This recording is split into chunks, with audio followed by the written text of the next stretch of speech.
The purchase. Dust rose in lazy swirls across the cattle auction yard, clinging to sweat-stained hats and the cracked leather boots of desperate men.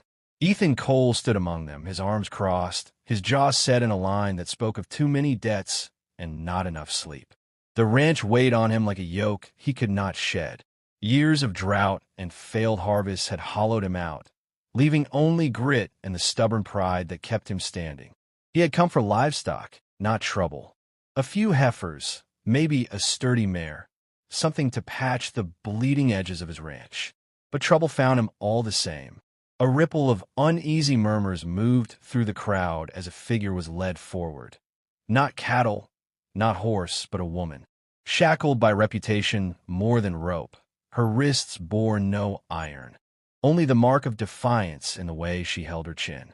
Isabella Reyes, the auctioneer announced, his tone caught between disdain and weary amusement. Some call her ISA, some call her unbroken. Most call her too untamed for decent company. The men laughed, a rough, guttural sound. Ethan didn't, his eyes fixed on her. ISA stood barefoot in the dust, long dark hair wild around her shoulders, her gaze sharp enough to cut through the heat.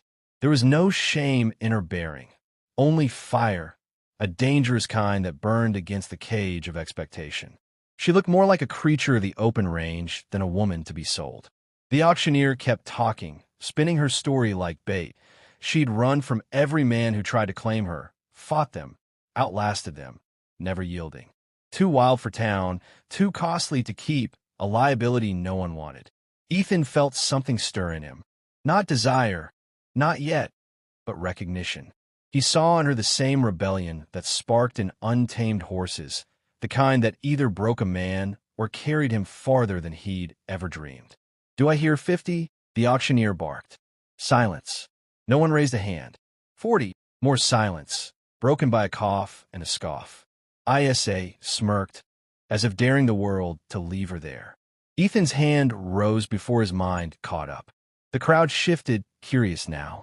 30, the auctioneer called, his eyes flicking to Ethan. Ethan nodded once. And just like that, she was his. When he led her to the wagon, ISA's laugh rang out, low and amused. "You didn't buy a mare today, rancher. You bought a storm." Ethan gripped the reins tighter. Storms can be weathered. Her smile deepened, dangerous and knowing. Not this one. The ranch lay quiet when they arrived, sun sinking low, painting the fields in gold.